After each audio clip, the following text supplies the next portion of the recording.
3,25,000 करोड़ की महा डील, 114 नए घातक राफेल जेट। लेकिन दोस्तों, भारत अपने ही पैसों से एक ऐसा फाइटर जेट क्यों खरीद रहा है जिसका डिजिटल दिमाग फ्रांस के कंट्रोल में रहेगा? आखिर क्यों ऑपरेशन सिंदूर के अंदर दुश्मनों को खाक करने वाले इस फाइटर जेट का सोर्स कोड देने से फ्रांस के पसीने छूट रहे हैं? क्या युद्ध के वक्त फ्रांस एक बटन दबा के हमारे जेट को कबाड़ बना सकता है? सुखोई के अंदर ब्रह्मोस फिट करके भारतीय वैज्ञानिकों ने चमत्कार कर दिया था। क्या फ्रांस को डर है कि राफेल के साथ भी भारत वही गेम कर देगा? क्या फ्रांस को डर है कि भारत उनके कोड्स को ब्रेक करके राफेल का भी बाप तैयार कर लेगा? आखिर थेल्स और डेजो कंपनी भारत से अपनी कौन सी दशकों पुरानी सीक्रेट टेक्नोलॉजी बचाना चाहती है? दोस्तों, यूरोप का सबसे बड़ा छठी पीढ़ी का फाइटर जेट प्रोजेक्ट पूरी तरह से तबाह हो चुका है। फ्रांस आज फाइटर जेट की दुनिया में बिल्कुल अलग थलग पड़ चुका है। तो दोस्तों, क्या अब फ्रांस भारत के 3 लाख करोड़ रुपए का इस्तेमाल करके अपने राफेल F5 को बनाने के अंदर काम में लेने वाला है? दोस्तों, आज हम इस वीडियो में पूरी इनसाइड स्टोरी आपको बताएंगे और इसका पूरा जियोपॉलिटिकल डिकोडिंग करेंगे, क्योंकि आज जो आप आम न्यूज के अंदर पढ़ रहे हैं या फिर देख रहे हैं वो सच का सिर्फ 10% है। तो वीडियो के अंत तक बने रहिए। लेकिन वीडियो में आगे जाने से पहले इस वीडियो को लाइक करके कमेंट बॉक्स में जय हिंद जरूर लिखिए। याद रहे, जय हिंद कहना हम सब के लिए गर्व की बात है। दोस्तों, भारत और फ्रांस के बीच इस वक्त दुनिया की सबसे बड़ी डिफेंस डील में से एक बेहद सीक्रेट तरीके से नेगोशिएशन टेबल पर चल रही है। इंडियन गवर्नमेंट ने पेरिस को एक लेटर ऑफ रिक्वेस्ट यानी कि LOR भेजा था। यह रिक्वेस्ट भारतीय वायुसेना के लिए 114 Rafale multi role fighter aircraft खरीदने के लिए भेजी गई थी। अब लेटेस्ट रिपोर्ट के मुताबिक फ्रांस के ऑफिसर इस पर अपना ऑफिशियल जवाब अगस्त के मध्य तक देने वाले हैं। उन्होंने इस महा डील के प्रपोजल को फाइनलाइज करने के लिए थोड़ा एडिशनल टाइम मांगा था। यह कोई आम खरीद नहीं है, यह गवर्नमेंट टू गवर्नमेंट फ्रेमवर्क के तहत हो रही डील है। इसका सीधा मतलब यह है कि इसके अंदर कोई भी बिचौलिया नहीं होगा, कोई लंबी टेंडर प्रोसेस नहीं होगी, बल्कि सीधे नई दिल्ली और पेरिस के बीच एक रणनीतिक समझौता होगा। इस डील की कीमत लगभग 3,25,000 करोड़ रुपए आंकी गई है। लेकिन दोस्तों, असली खेल इस डील के स्ट्रक्चर में छुपा हुआ है। भारत ने साफ कर दिया है कि इन 114 फाइटर जेट में से 94 fighter jet make in India initiative के तहत भारत में ही बनाए जाएंगे।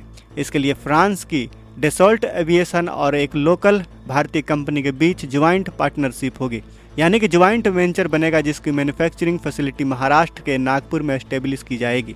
बाकी बचे 20 जेट सीधे फ्रांस से फ्लाई वे कंडीशन के अंदर भारत आएंगे। दोस्तों, भारत का टारगेट इस प्रोजेक्ट के अंदर 60% लोकलाइजेशन हासिल करना है। इतिहास के अंदर यह पहली बार होगा जब राफेल प्लेटफॉर्म को उसके होम कंट्री के बाहर इतने बड़े पैमाने पर मैन्युफैक्चर किया जाएगा। लेकिन दोस्तों, पर्दे के पीछे एक बहुत बड़ा टेक्नोलॉजिकल गेम भी चल रहा है जो इस डील को किसी भी वक्त तोड़ सकता है। सवाल यह है कि आखिर भारत को इतनी जल्दबाजी क्यों है और फ्रांस किस बात पर अड़ा हुआ है? तो दरअसल दोस्तों, इस वक्त भारतीय वायुसेना एक बहुत बड़े संकट से गुजर रही है। हमारे पास फाइटर स्क्वाड्रन की स्ट्रेंथ 42 होनी चाहिए, लेकिन यह गिर के सिर्फ 29 के ऊपर आ गई है। पुराने सोवियत युग के MiG-21 फाइटर जेट रिटायर हो रहे हैं और हमारे स्वदेशी LCA तेजस मार्क 1A और आने वाले तेजस मार्क 2 के प्रोडक्शन के अंदर अभी काफ़ी देरी हो रही है। 2 फ्रंट वार यानी कि एक तरफ चाइना और दूसरी तरफ पाकिस्तान से एक साथ निपटने के लिए हमें तुरंत एक रिलायबल और कॉम्बैट प्रूवन फाइटर जेट चाहिए। राफेल 2020 से ही भारतीय वायुसेना के अंदर अपनी ताकत का लोहा मनवा रहा है। मई 2025 के ऑपरेशन सिंदूर के अंदर राफेल ने जो कहर बरपाया था, उसके बाद में चाइना और पाकिस्तान दोनों ही की नींद हराम हो चुकी है। दोस्तों, भारत ने पहले भी वायुसेना के लिए 36 और नेवी के लिए 26 राफेल M फाइटर जेट का कॉन्ट्रैक्ट किया हुआ है। अगर यह 114 फाइटर जेट और आ जाते हैं तो भारत के पास कुल 176 फाइटर जेट का बेड़ा हो जाएगा। और अगर नेवी के 31 एडिशनल फाइटर जेट्स को भी हम इंक्लूड कर दें तो भारत के पास 200 से ज़्यादा राफेल हो जाएंगे। इसी बात का फ़ायदा फ्रांस उठाना चाहता है। फ्रांस जानता है कि भारत को राफेल की सख्त ज़रूरत है, इसलिए वो 2 सबसे क्रिटिकल मुद्दों के ऊपर भारत को दबाव में लेने की कोशिश कर रहा है। पहला मुद्दा है राफेल का सोर्स कोड और दूसरा है उसके IESA रडार का इंटेलेक्चुअल प्रॉपर्टी राइट यानी कि IPRI। और यहीं पर दोस्तों, इस पूरी डील का सबसे बड़ा सस्पेंस छुपा हुआ है।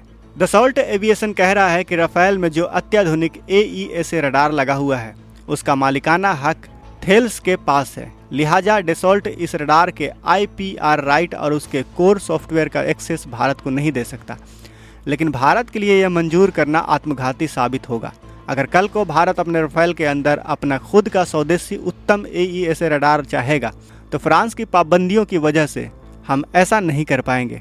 इससे भी बड़ा और खतरनाक मुद्दा है सोर्स कोड का, जो फाइटर जेट का डिजिटल दिमाग होता है। इसके बिना भारतीय वायुसेना कभी भी राफेल के ऊपर अपनी स्वदेशी मिसाइलें जैसे कि अस्त्रा या फिर रुद्रम को अपनी मर्जी से इंटीग्रेट नहीं कर पाएगा।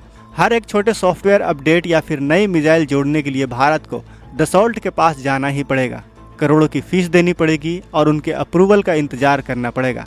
इसे टेक्नोलॉजिकल वेंडर लॉक कहा जाता है। भारतीय रक्षा मंत्रालय ने साफ कर दिया है कि आत्मनिर्भर भारत के दौर में हम किसी भी विदेशी कंपनी के गुलाम बनकर नहीं रह सकते। अगर हम 3,25,000 करोड़ रुपए दे रहे हैं तो हमें उस मशीन के ऊपर 100% कंट्रोल चाहिए। फ्रांस की इस घबराहट के पीछे एक बहुत बड़ा ऐतिहासिक कारण भी छुपा हुआ है और वो है भारत का सुखोई ब्रह्मोस चमत्कार। फ्रांस की कंपनियों को इस बात का भयंकर खौफ है कि कहीं भारत राफेल के साथ भी वही गेम न कर दे जो उसने रूस के सुखोई 30 MKI के साथ किया था। जब भारत ने रूस से सुखोई खरीदा था तब भारतीय इंजीनियरों और DRDO ने बिना रूस की मदद के सुखोई के पूरे सॉफ्टवेयर आर्किटेक्चर को मॉडिफाई करके उसमें ब्रह्मोस मिसाइल इंटीग्रेट कर दी थी। भारत के इसी टैलेंट से वेस्टर्न डिफेंस कंपनियां कांप रही है। यही वजह है कि इस वक्त नेगोशिएशन टेबल पर ICD यानी कि इंटरफेस कंट्रोल डॉक्यूमेंट की मांग गूंज रही है। रक्षा मंत्रालय ने शर्त रखी है कि अगर आप कोर सोर्स कोड नहीं दे सकते तो कम से कम हमें ICD का फुल एक्सेस दीजिए। ICD मिलने से DRDO और भारतीय कंपनियां अपने खुद के एडॉप्टर्स और पायलन बना सकती हैं, जिससे स्वदेशी मिसाइलों को लगाने के लिए फ्रांस की परमिशन की जरूरत नहीं पड़ेगी। लेकिन कहानी का असली क्लाइमैक्स फ्रांस की मजबूरी में छुपा हुआ है। यूरोप का सबसे बड़ा 6ठी जनरेशन का fighter jet project FCAS France और जर्मनी के आपसी विवादों के कारण पूरी तरह से तबाह हो चुका है। इस कोलैप्स के बाद फ्रांस आज ग्लोबल डिफेंस एरिना के अंदर बिल्कुल अकेला पड़ा हुआ है। उसके पास अब 6ठी जनरेशन का फाइटर जेट बनाने के लिए ना तो कोई पार्टनर है और ना ही पर्याप्त फंड। इसलिए फ्रांस ने अपना पूरा फोकस राफेल F5 स्टैंडर्ड और स्टेल्थ लॉयल विंगमैन ड्रोन के विकास पर शिफ्ट कर दिया है। इस R&D के लिए फ्रांस को अरबों डॉलर चाहिए, जिसके भरपाई के लिए फ्रांस सरकार भारत की इस 3,25,000 करोड़ की महा डील पर नजर गड़ाए हुए है। यानी फ्रांस भारत के पैसों से अपने फ्यूचर फाइटर जेट प्रोग्राम को स्पॉन्सर करना चाहता है। भारत के रणनीतिकार इस बात को बहुत अच्छी तरीके से समझते हैं कि भारत अब नेगोशिएशन टेबल पर एक कमजोर खरीदार की तरह नहीं बल्कि एक किंग मेकर की तरह बैठा हुआ है। भारत जानता है कि फ्रांस हमारे बिना आगे नहीं बढ़ सकता, इसलिए Bharat ICD access, missile integrated rights और 60% टेक्नोलॉजी ट्रांसफर की शर्तों पर मजबूती से अड़ा हुआ है।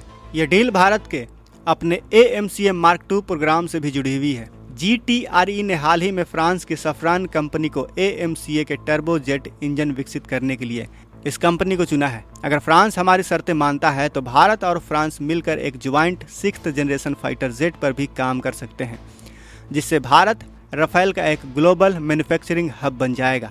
लेकिन अगर फ्रांस अपनी जिद पर अड़ा रहता है और सोर्स कोड या फिर ICD देने से मना करता है तो भारत के पास प्लान B तैयार है। भारत इस डील से पीछे हट सकता है और अपने पूरे 3 लाख करोड़ के बजट को सीधे तेजस Mark II, AMCA और सुपर सुखोई अपग्रेडेशन प्रोग्राम में डाइवर्ट कर सकता है। भारत की राष्ट्रीय सुरक्षा के साथ किसी भी तरह का वेंडर लॉक इन बर्दाश्त नहीं किया जाएगा। कुल मिलाकर यह 114 राफेल जेट का सौदा केवल एक सैन्य खरीद नहीं बल्कि भारत की रणनीतिक स्वतंत्रता और आत्मनिर्भरता की सबसे बड़ी परीक्षा है। भारत ने दुनिया को साफ संदेश दे दिया है कि करोड़ों रुपए खर्च करके हम किसी देश पर निर्भर नहीं रहेंगे, बल्कि तकनीक पर हम पूर्ण एकाधिकार ही हमारी शर्त होगी। अब गेंद फ्रांस के पाले में है। अगर वह भारतीय शर्तों को स्वीकार करता है तो दोनों देश एक नई रक्षा क्रांति की शुरुआत करेंगे, वरना भारत अपने स्वदेशी तेजस और AMCA के दम पर अपने आसमान को अभेद्य बनाने के लिए पूरी तरह से सक्षम रहेगा। वैसे दोस्तों, आपका क्या कहना है इस पूरे जेट डील को लेकर? आपकी क्या राय है? क्या भारत को सोर्स कोड लेना ही चाहिए? अपनी राय हमें कमेंट बॉक्स में ज़रूर बताएं। वीडियो को लाइक करें, अपने दोस्तों के साथ शेयर करें और अगर आपने अभी तक इस चैनल को सब्सक्राइब नहीं किया है तो इस चैनल को भी सब्सक्राइब कर लें। मिलते हैं अगले वीडियो में। जय हिंद, जय भारत।